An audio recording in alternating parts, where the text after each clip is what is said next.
اللهم اجعل في قلبي نورا۔ سامعین سے گزارش کی جاتی ہے کہ ہمارے دونوں چینلز کے پلیٹ فارم سے جتنی بھی آڈیو بکس کی ریکارڈنگ کمپلیٹ ہو چکی ہے اسے خود بھی سنیں اور زیادہ سے زیادہ شیئر کرنے کی کوشش کریں، اور ہمارے سوشل میڈیا پلیٹ فارم کے لنکس ڈسکرپشن میں دیے گئے ہیں، ہمیں سبسکرائب اور فالو ضرور کریں تاکہ آپ کو ضروری اپڈیٹس ملتے رہیں، اور ہماری ٹیم کی فنانشیل سپورٹ کے لیے پیٹریون کی لنک ضرور چیک کریں۔ جزاک اللہ۔ بسم اللہ الرحمن الرحیم۔ احمد شاہ ابدالی، تاریخ کے جھروکے سے ایک نڈر، بے باک اور دلیر کی دلیرانہ بہادری اور حملوں کے حالات و واقعات۔ ایپیسوڈ 31۔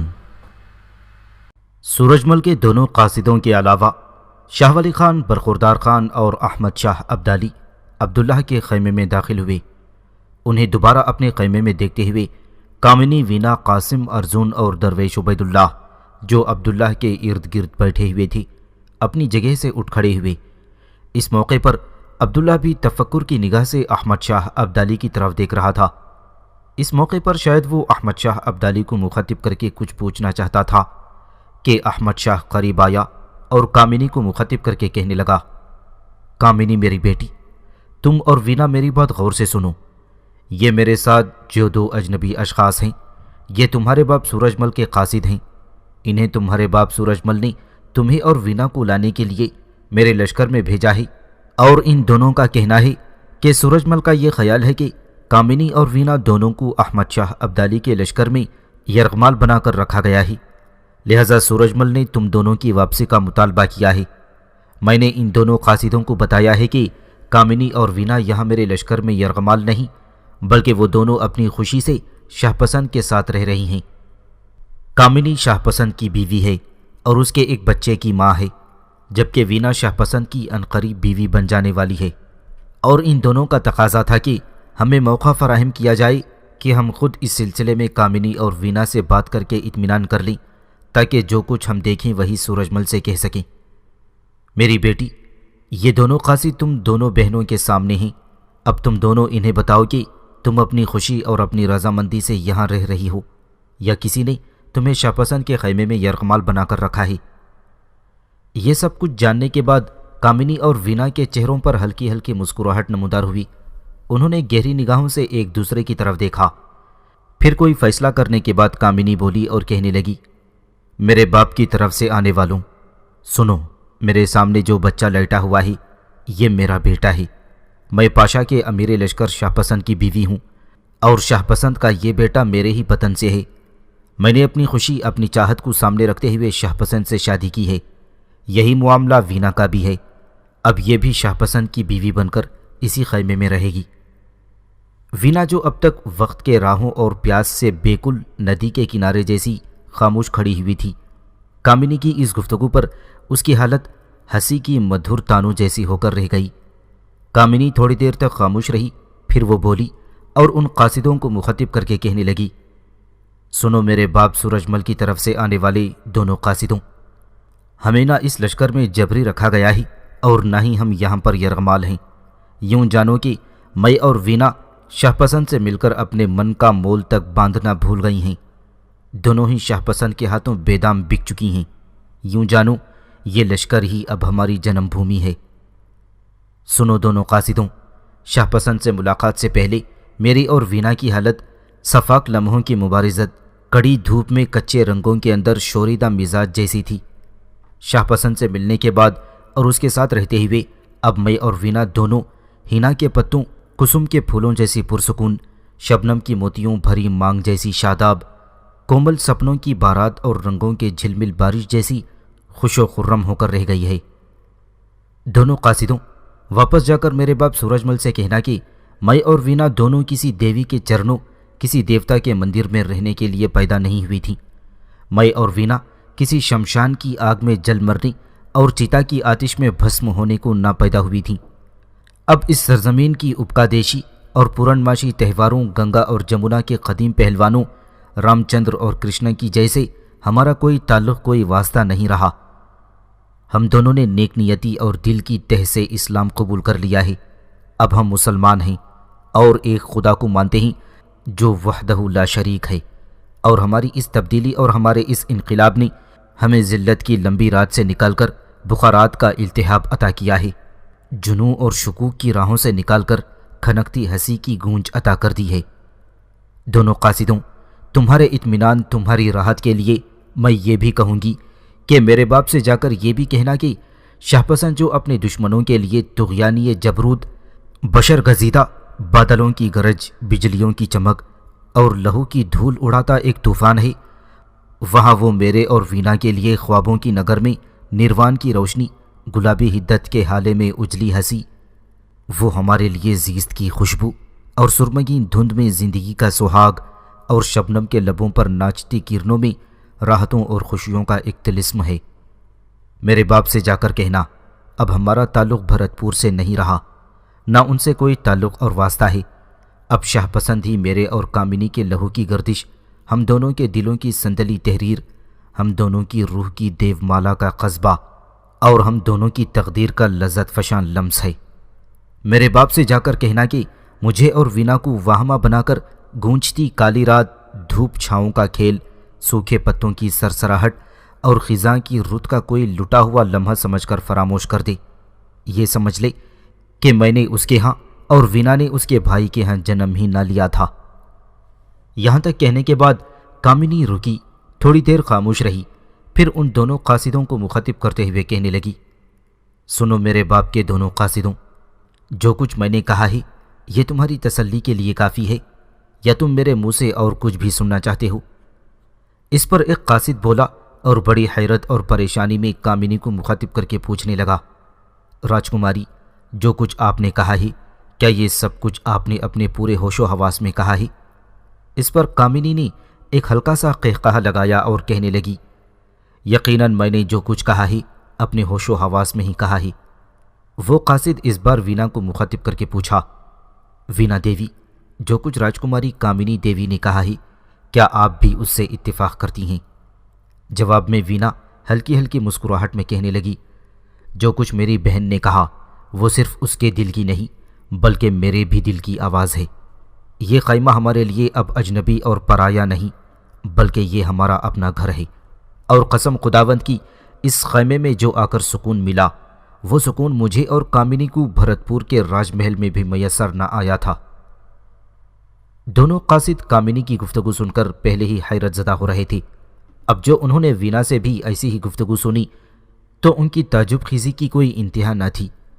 پھر ان دونوں نے بڑے رازدارانہ آپس میں کوئی مشورہ کیا، پھر ایک قاصد آگے بڑھا، عبداللہ کے قریب آ کر وہ بیٹھا اور بڑے مؤدبانہ انداز میں وہ عبداللہ کو مخاطب کرتے ہوئے پوچھا، شاہ پسند، اس موقع پر میں اگر آپ سے کوئی سوال کروں تو آپ جواب دینا پسند کریں گے؟ لشکر میں داخل ہونے کے بعد مجھے پتہ چلا تھا کہ آپ ایک مہم کے سلسلے میں باہر گئے ہوئے تھے جہاں آپ زخمی ہوئے ہیں۔ اگر آپ تکلیف کی شدت میں نہ ہوں تو میں اپنے اطمینان اور بھرت پور کے راجہ سورج مل کی تسکین کے لیے آپ سے کچھ پوچھنا چاہوں گا۔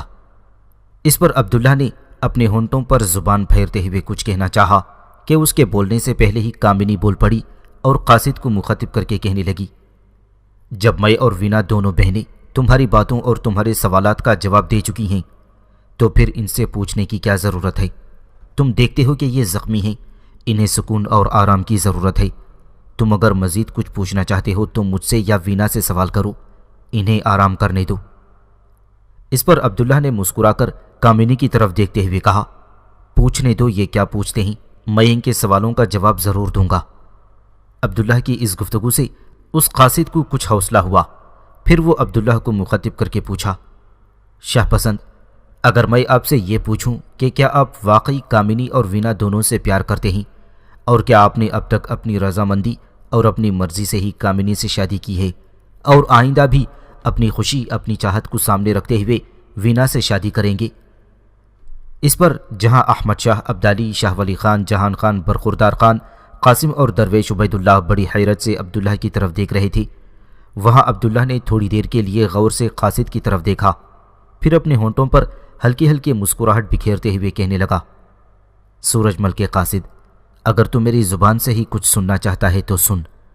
جہاں کامنی میری ذات کے شہر کے لیے ایک خواب گو راحت، میرے دل کے لیے جمال کی ترنم ریزی، میری روح کے لیے سوچوں کا گلاب ہے، وہاں وینا میری آنکھوں کے لیے سکون کی روشنی کا پیغام، میری سوچوں کے لیے محبت کا پرچار، نروان کا حسن، اور میرے ذہن کے لیے یادوں کی مخمل پر ریشمی لمحہ، اور پھر میری جان کے لیے حلقہ در حلقہ پھیلی خوشیوں کی دھنک لہر ہے۔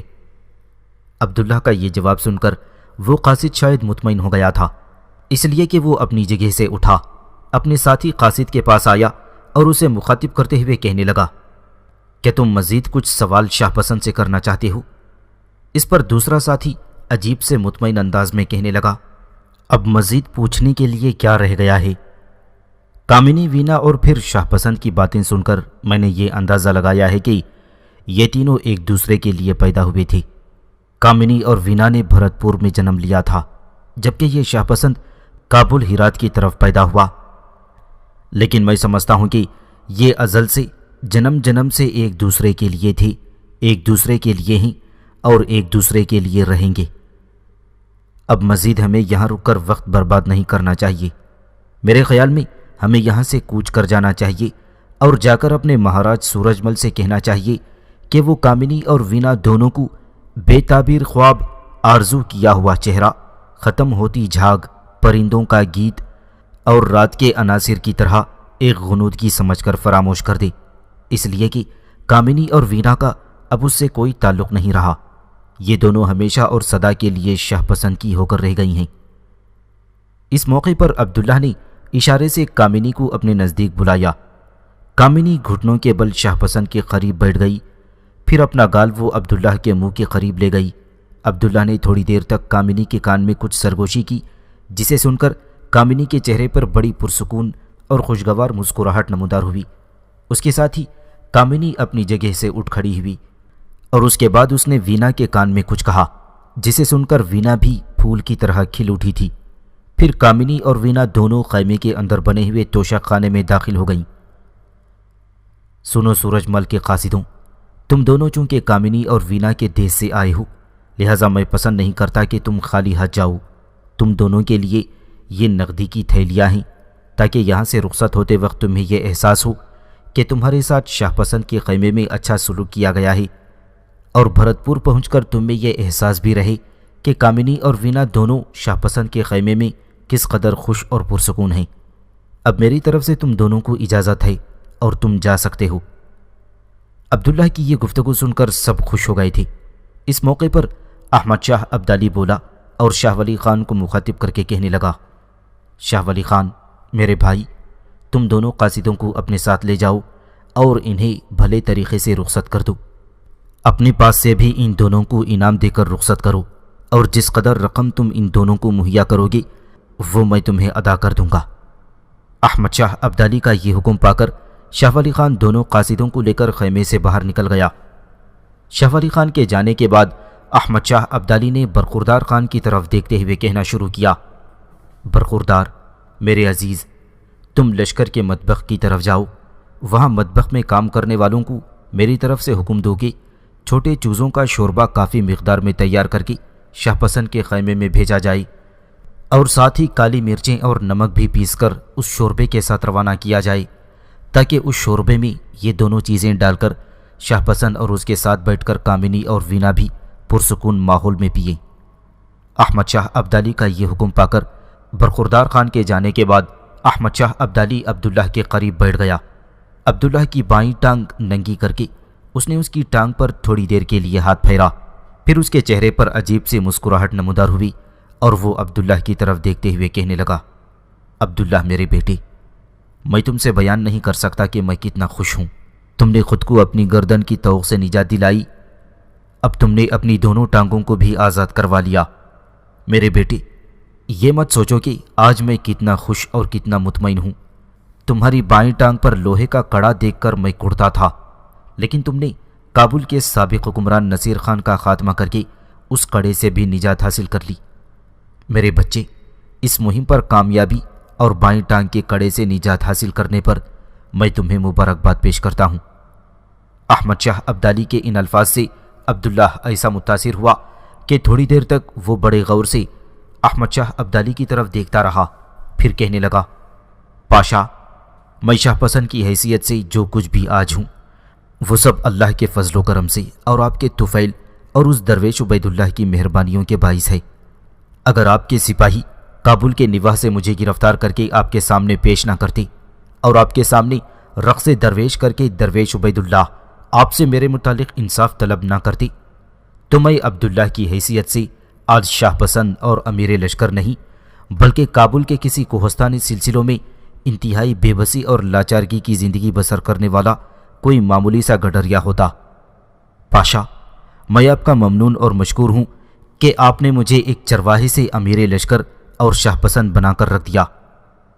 اس پر احمد شاہ ابدالی مسکراتے ہوئے عبداللہ سے کہنے لگا، شاہ پسند میرے بیٹے، اس میں میری ذات کا کوئی کمال نہیں، کوئی فخر نہیں۔ چرواہے سے امیر لشکر اور شاہ پسند بننا یہ سب کچھ تمہاری اپنی کوششوں، تمہاری اپنی جد و جہد، تمہاری اپنی دلیری اور شجاعت اور جرأت مندی کا نتیجہ ہے۔ میرے بیٹے، ایک روز ایک چرواہے لڑکے کی صورت میں کابل کے نواح میں تم میرے سامنے پیش کیے گئے تھے اور تم نے لکڑی کے ستون پر رکھی ہوئی چربی پر تیر اندازی کر کے اسے مار گرایا تھا۔ اس روز سے ہی میں نے تمہاری ذات سے متعلق اندازہ لگا لیا تھا کہ تم بڑے ہو کر ضرور کوئی غیر معمولی انسان بنو گے۔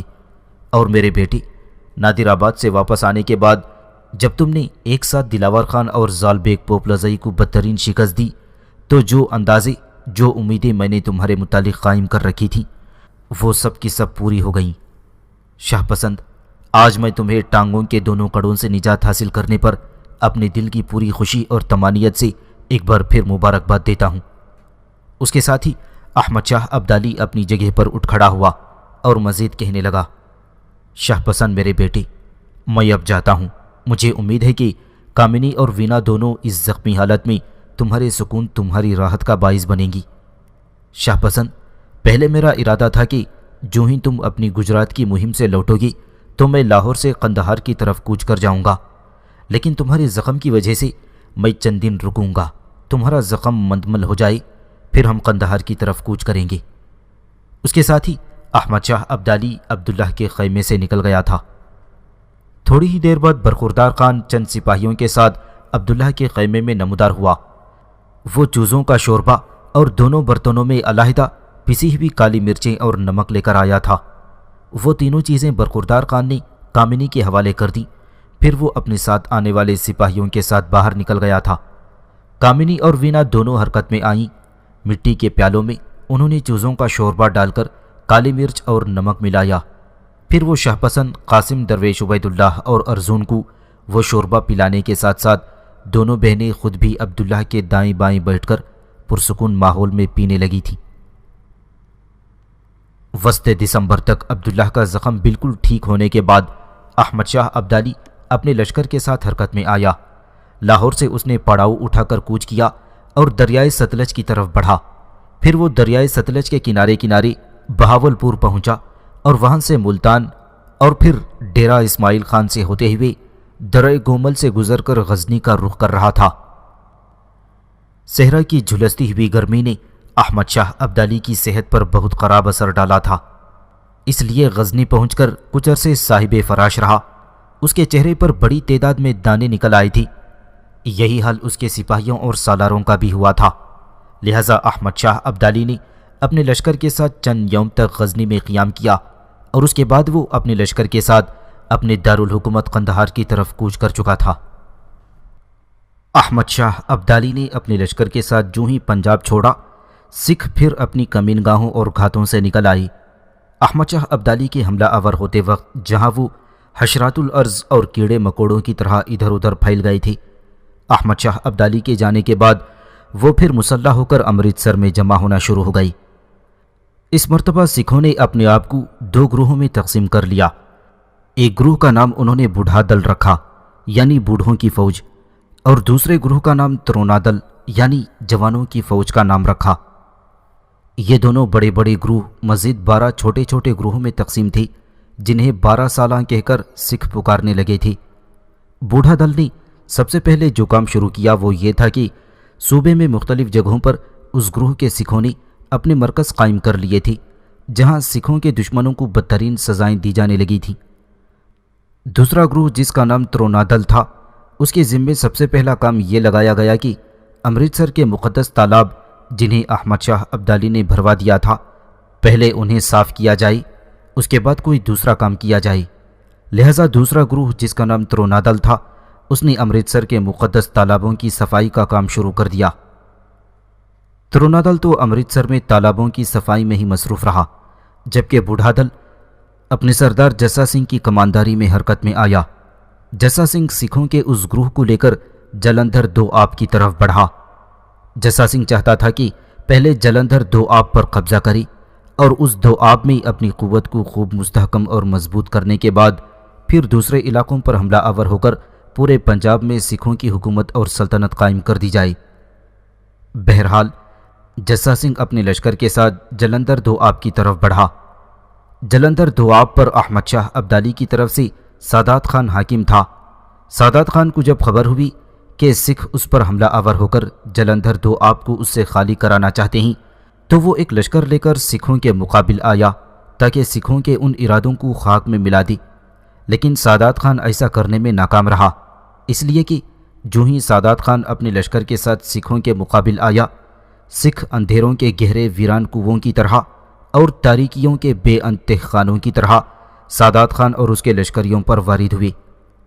غلامی کی حمد کی خمار انگیزی اور سرشاری، چونٹیوں کے لامتناہی سلسلے کی طرح وہ سادات خان کے لشکر میں خون ریزی کرتے ہوئے گھس گئے اور چاروں طرف انہوں نے نفرت ملی کراہت اور سمتوں کی لامتناہیت کا ایک سلسلہ قائم کر دیا تھا۔ سادات خان نے اپنی طرف سے بڑی کوشش کی کہ کسی نہ کسی طرح سکھوں کو روک کر اور انہیں پسپا کر کے جلندھر دوآب سے انہیں نکال باہر کرے، لیکن وہ ایسا کرنے میں ناکام رہا۔ سکھوں نے سادات خان کو بدترین شکست دی، اس کے لشکر کے ایک حصے کو تہہ تہہ کر دیا۔ سادات خان بڑی مشکل سے اپنی جان بچا کر بھاگ سکا۔ اس طرح احمد شاہ ابدالی کے پنجاب چھوڑنے کے بعد ہی سکھوں نے جلندھر دوآب کے خلاف جو پہلی کارروائی کی، اس میں وہ پوری طرح کامیاب رہے تھے، اور جلندھر دوآب پر قبضہ کرنے کے بعد انہوں نے نہ صرف یہ کہ اپنے لشکر میں بڑی تیزی سے اضافہ کرنا شروع کر دیا تھا، بلکہ اپنے لیے رسد کا سامان کے ڈھیر لگانے شروع کر دیے تھے۔ جلندھر دوآب پر قبضہ کرنے کے بعد جسا سنگھ نے چند روز تک اپنے لشکریوں کو آرام کرنے کا موقع فراہم کیا۔ پھر وہ لساڑا شہر کی طرف بڑھا، جہاں کا حاکم دیوان شمیر داس تھا۔ شمیر داس اور سکھوں کے درمیان ہولناک جنگ ہوئی۔ سادات خان کی طرح شمیر داس بھی چاہتا تھا کہ اپنے علاقوں سے سکھوں کو نکال باہر کرے۔ وہ بھی اس غلط فہمی میں مبتلا تھا کہ احمد شاہ ابدالی نے چونکہ سکھوں کی قوت کو اکثر توڑ پھوڑ کر رکھ دیا تھا، لہذا سکھ اس کا مقابلہ نہیں کر سکیں گے۔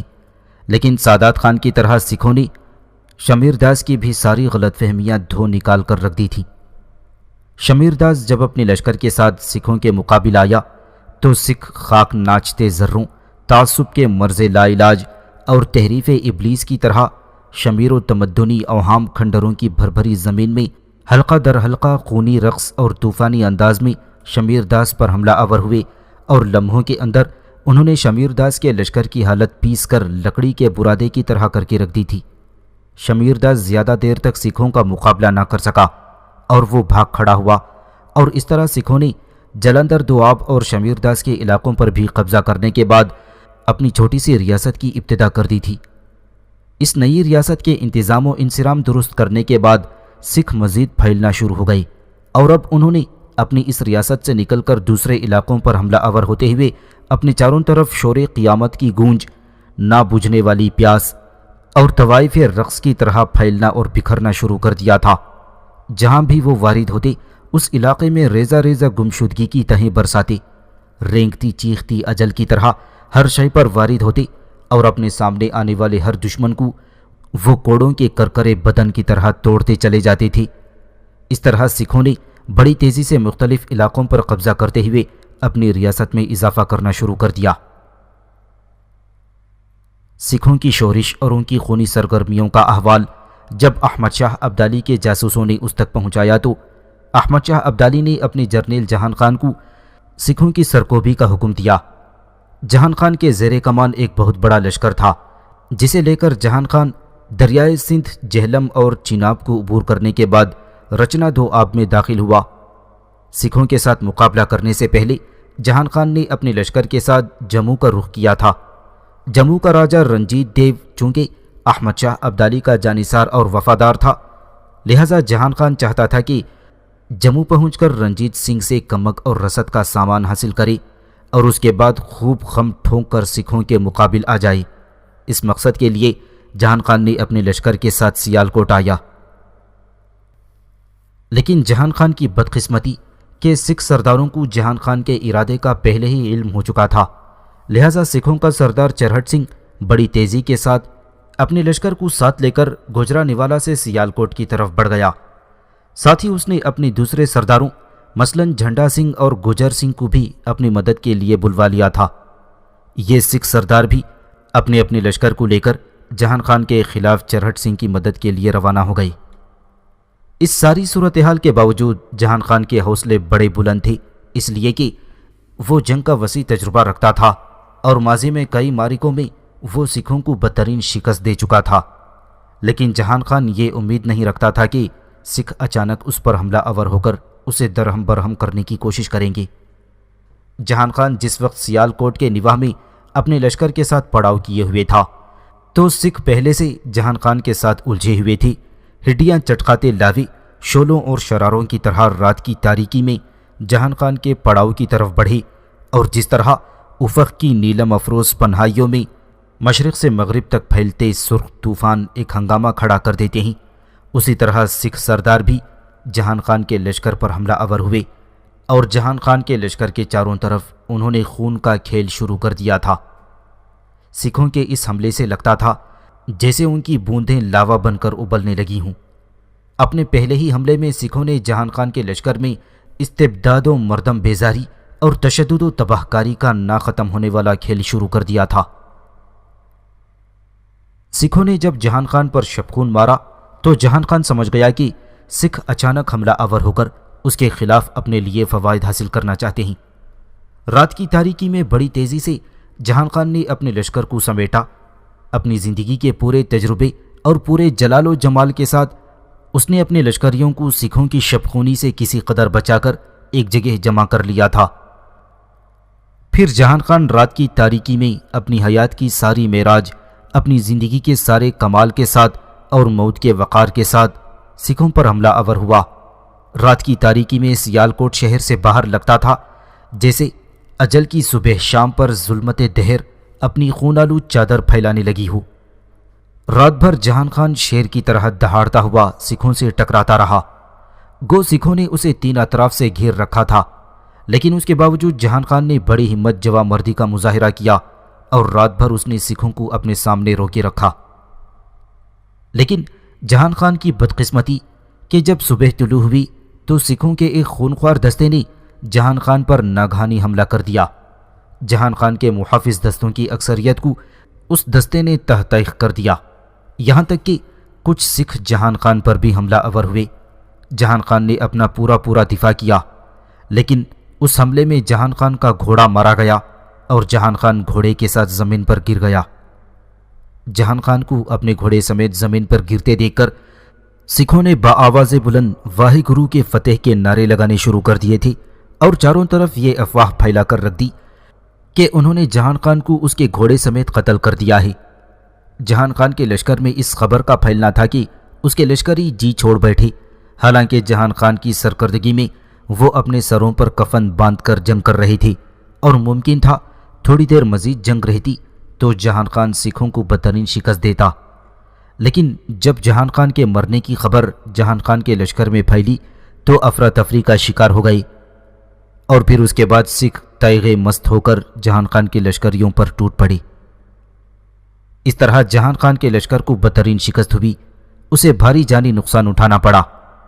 جہان خان گھوڑے سے گرنے کے بعد اپنے لشکر کو سنبھالا دینا چاہتا تھا، لیکن جب اس نے دیکھا کہ اس کے لشکری اس کی موت کی خبر کی وجہ سے بددل ہو کر بھاگنا شروع ہو گئے ہیں تو جہان خان بھی بھاگ نکلا، جس کا نتیجہ یہ نکلا کہ اس کے لشکر کا تمام مال و اسباب اور لشکر میں شامل جہان خان کے رشتہ دار اور لواحقین سکھوں کے ہاتھ آ گئے تھے۔ چونکہ اس زمانے کے سکھ عورتوں پر ہاتھ اٹھانا مردانگی اور عزت کے خلاف سمجھتے تھے، اس لیے انہوں نے جہان خان کے ساتھ آنے والی خواتین اور اس کے رشتہ داروں اور لواحقین کو کچھ بھی نہ کہا۔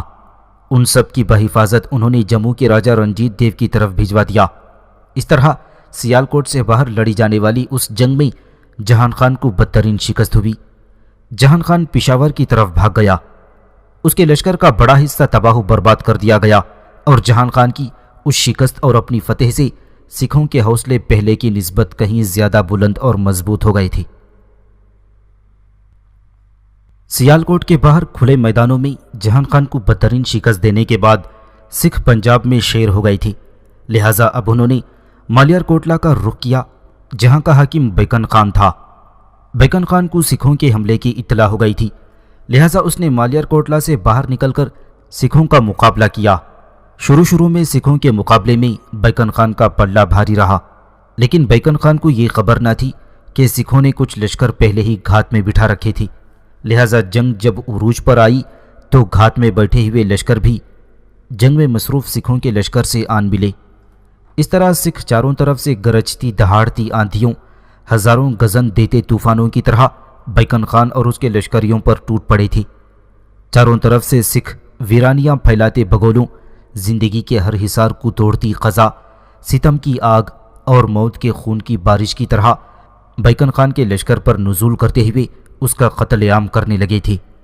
سکھوں کے حملوں اور ان کی پیش قدمی سے یوں محسوس ہونے لگا تھا جیسے انہوں نے آندھیوں اور ہواؤں کی رفتار پر قابو پا کر اجل اور مرگ کو اپنا غلام بنا کر رکھ لیا ہو۔ مالیر کوٹلا سے باہر بیکن خان کو بدترین شکست ہوئی۔ بیکن خان کے سارے لشکر کا سکھوں نے خاتمہ کر دیا تھا۔ اس کے بعد سکھ مالیر کوٹلا میں داخل ہوئے۔ مالیر کوٹلا کے ہر گھر کو سکھوں نے لوٹا اور اپنے لیے جہاں انہوں نے دولت کے انبار حاصل کیے وہاں انہوں نے رسد کا بھی بے شمار سامان حاصل کر لیا تھا۔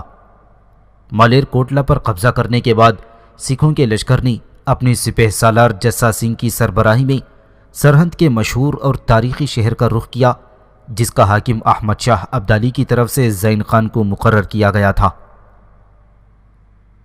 سرہند شہر کی بدقسمتی تھی کہ زین خان شروع میں تو بہت اچھا اور منصف پسند حکمران ثابت ہوا تھا، لیکن بعد میں نہ جانے اس کی مٹی کیوں پلید ہو گئی کہ یہ اپنی ظالمانہ کارروائیوں پر اتر آیا اور لوگ نہ صرف اس سے نفرت کرنے لگے بلکہ یہ اپنے سارے علاقوں میں غیر مقبول ہو کر رہ گیا۔ زین خان نے حکمرانی کے پرانے اصول و روابط بالائے طاق رکھ دیے۔ اس نے اپنی لشکر کے سپاہیوں کو تنخواہیں تک دینا بند کر دی تھی اور پھر اپنی عملداری کے کسانوں کو لوٹنا شروع کر دیا تھا۔ اس طرح جو اناج حاصل ہوتا وہ سپاہیوں میں اس کی تنخواہ کے بقدر 1/3 تقسیم کر دیا جاتا۔ اس نے سرہند کے کوہستانی سرداروں سے یارانہ گٹھ جوڑ کر رکھا تھا اور ان کے ساتھ مل کر وہ ہر وقت دولت جمع کرنے کی فکر میں لگا رہتا۔ زین خان کی یہی بے عقلی، ظالمانہ رویہ اور اس کی حماقت اس کے لیے عذاب اور بربادی کا ایک دعوت نامہ بن کر رہ گئی۔ مالیر کوٹلا پر قبضہ کرنے کے بعد سکھوں نے سرہند کے شہر کا رخ کیا۔ سرہند شہر پہنچ کر بڑھا دل اور ترونا دل دونوں متحد ہو گئے۔ چرہٹ سنگھ، جھنڈا سنگھ، گنڈا سنگھ، تارا سنگھ اور جسا سنگھ اس لشکر کے سپہ سالار تھے۔ اس کے علاوہ پٹیالے کا آلہ سنگھ بھی اپنے دونوں جرنیلوں ہمت سنگھ اور چین سنگھ کی کمانداری میں ایک بہت بڑا لشکر لے کر سکھوں کی مدد کے لیے سرہند پہنچ گیا۔ احمد شاہ ابدالی کی طرف سے سرہند کے حکمران زین خان کی کم عقلی اور بے خبری کا یہ عالم تھا کہ جس وقت سرہند شہر پر حملہ آور ہونے کے لیے سکھ لشکر بڑی تیزی سے پیش قدمی کر رہا تھا، ان حالات میں زین خان بالکل بے خبر سرہند شہر کے باہر اپنے لشکر کے ساتھ مالیانہ وصول کرنے کے بہانے دیہات کو لوٹ رہا تھا۔ سکھوں کے آنے کی خبر پا کر وہ اپنے لشکر کے ساتھ سرہند شہر کی طرف بھاگا تاکہ شہر میں محصور ہو کر سکھوں کا مقابلہ کرے، لیکن سکھوں نے اسے ایسا نہ کرنے دیا۔ ہڈلاڈا کے مقام پر سکھوں کا لشکر زین خان اور اس کے لشکریوں کی راہ روک کھڑا ہوا۔ ہڈلاڈا کے مقام پر زین خان اور سکھوں کے درمیان خوفناک جنگ ہوئی جس میں زین خان نے اپنی طرف سے سکھوں سے بچ کر سرہند شہر کی طرف بھاگنے کی پوری کوشش کی، لیکن سکھوں نے اسے ناکام بنا کر رکھ دیا۔ سکھ چاروں طرف سے زین خان کے لشکر پر ٹوٹ پڑے تھے۔ وہ زین خان کے لشکریوں کا یوں قتل کرنے لگے تھے جس طرح ستاروں کے جنون میں جبر کی ارزانیاں اور اجالوں کی نوازوں میں شعلہ زن ظلمت وقت اپنا رنگ دکھانے لگتی ہے۔ زین خان زیادہ دیر تک سکھوں کے آگے ٹھہر نہ سکا، اور سکھوں نے نہ صرف یہ کہ زین خان کے سارے لشکر کا خاتمہ کر دیا، بلکہ انہوں نے زین خان کو بھی موت کے گھاٹ اتار دیا۔ زین خان کو قتل اور اس کے لشکر کو شکست دینے کے بعد مشتعل سکھ سرہند کی طرف بڑھے اور شہر میں داخل ہو گئے۔ بلا تخصیص انہوں نے شہر کی لوٹ مار کی۔ افغانوں کے مکانات کو انہوں نے منہدم کر کے زمین سے ملا دیا، اور اپنے گرو گوبند سنگھ کی پیشن گوئی کو پورا کرنے کے لیے سکھ سرداروں نے گدھے منگوا کر اس زمین پر اپنے ہاتھ سے ہل چلایا۔ سکھوں کے ہاتھ سرہند شہر سے بے حساب مال دولت لگا تھا، اور سب سے بڑی بات یہ تھی کہ سرہند جیسے بڑے اور تاریخی شہر پر بھی ان کا قبضہ ہو کر رہ گیا تھا۔ بعض تاریخوں میں بیان کیا جاتا ہے کہ سکھوں نے مفتوحہ علاقوں کے حصے بنانے شروع کر دیے تھے۔ ایک روایت ہے کہ جنگ ختم ہوتے ہی سکھ منتشر ہو گئے اور ادھر ادھر پھیلنے شروع ہو گئے۔ ہر ایک سوار رات دن مارا مارا سفر کر کے راستے میں جتنے بھی گاؤں یا قصبے پڑتے، سب میں ہتھیار یا لباس میں سے کوئی چیز پھینکتا جاتا، اور جہاں تک کچھ فاصلہ طے کرنے کے بعد تقریباً بالکل ننگا ہو جاتا، اور جہاں تک اس کا لباس اور دوسری اشیاء گرتی جاتی، یہ سب گاؤں اور قصبے اس کی ملکیت قرار پاتے تھے۔ اس طرح پنجاب میں سکھوں نے فتوحات کا ایک نہ ختم ہونے والا سلسلہ قائم کر کے ہر طرف تباہی اور بربادی کا بازار گرم کر دیا۔ پنجاب کے ہر حصے پر کسی نہ کسی سکھ نے قبضہ کر لیا، لیکن سرہند کے منحوس شہر کو قبول کرنے کے لیے کوئی تیار نہ ہوا۔ اس الجھن کا سکھوں نے یہ حل نکالا کہ اس شہر کے سرکردہ لوگوں کو حکم دیا کہ وہ خود ہی اپنے لیے اپنا حاکم منتخب کر لیں۔ سرہند کے لوگوں نے سکھ سردار بھائی بڈھا سنگھ کو اپنا حاکم مقرر کر لیا، اور پھر خیر و برکت کی دعاؤں سے سرہند شہر بڈھا سنگھ کی تحویل میں دے دیا گیا۔ لیکن چند ہی دن بعد پٹیالہ کے سردار آلہ سنگھ نے 25,000 روپے کے عوض سرہند شہر بڈھا سنگھ سے خرید کر اپنی ملکیت میں کر لیا تھا۔ سکھوں پر فتح اور کامیابی کا ایسا نشہ سوار ہوا کہ پنجاب کے مشرقی حصوں پر قبضہ کرنے کے بعد انہوں نے بوریا کے مقام پر دریائے جمنا کو عبور کیا اور گنگا جمنا کے دو آب میں گھس گئے۔ اس علاقے میں بھی انہوں نے چاروں طرف تباہی اور بربادی مچا کر رکھ دی۔ سب سے پہلے انہوں نے سہارنپور کو لوٹا، ہر گھر میں انہوں نے تباہی مچائی، یہاں سے انہیں بے شمار دولت اور رسد کا سامان ملا۔ اس کے بعد انہوں نے کاندھلا شہر پر بھی تباہی اور بربادی برپا کر کے رکھ دی۔ اس طرح مشرقی پنجاب سے نکل کر سکھ مزید مشرق میں بھی حملہ آور ہو کر اپنے لیے فوائد حاصل کرنے لگے تھے۔ اس قدر فتوحات حاصل کرنے کے بعد سارے سکھ سرداروں اور سپہ سالاروں نے آپس میں مشورہ کیا کہ جب تک لاہور فتح ہو کر سکھوں کی عملداری میں شامل نہیں ہو جاتا، اس وقت تک پنجاب پر ان کا قبضہ مستحکم اور مضبوط نہیں ہو سکتا۔ سارے سرداروں نے اس بات پر اتفاق کیا کہ سب سے پہلے لاہور پر قبضہ کرنا چاہیے، اس کے بعد آس پاس کے دوسرے علاقوں کو فتح کر کے سندھ سے لے کر ستلج تک سکھوں کو اپنی حکومت قائم کر لینی چاہیے۔ یہ فیصلہ کرنے کے بعد سکھوں کا متحدہ لشکر لاہور کی طرف بڑھا اور شہر کا انہوں نے محاصرہ کر لیا۔ لاہور شہر پر حملہ آور ہونے کے لیے سکھوں کو ایک بہانہ بھی مل گیا، اور وہ اس طرح کی کچھ عرصہ پہلے لاہور میں کچھ گائیں کھلے عام ذبح کی گئی تھیں۔ سکھوں نے اس کا محاصرہ کرنے کے بعد کہ لاہور شہر میں چونکہ پہلے گائیں ذبح کی گئی تھیں، لہذا کابلی مل کو چاہیے کہ ان تمام لوگوں کی گردن مار دی جائے جنہوں نے گائے ذبح کی ہے، اور آئندہ کے لیے گائے کا گوشت کھانا ممنوع قرار دیا جائے۔ سکھوں کے اس مطالبے کے جواب میں لاہور کے حاکم کابلی مل نے یہ عذر پیش کیا کہ وہ احمد شاہ ابدالی کا ملازم ہے، اس نے اگر ایسا کوئی حکم دیا تو احمد شاہ ابدالی اسے زندہ نہ بخشے گا۔ بہرحال سکھوں کو خوش کرنے کے لیے کابلی مل نے چند سرکردہ شہریوں کو مشورے سے یا 2-3 قصابوں کے ہاتھ اور ناک کاٹ کر سکھوں کے سامنے پیش کر دیے۔ اس کے علاوہ کابلی مل نے سکھوں کو بھاری خراج ادا کرنے کا بھی وعدہ کیا۔ بہرحال گفت و شنید کے تحت یہ طے پایا کہ سکھوں کا ایک نمائندہ لاہور شہر میں رہے گا اور کابلی مل اسے باقاعدہ خراج ادا کرتا رہے گا، اور یہ لاہور شہر پر سکھوں کے قبضے کا ایک طرح سے آغاز ہو چکا تھا۔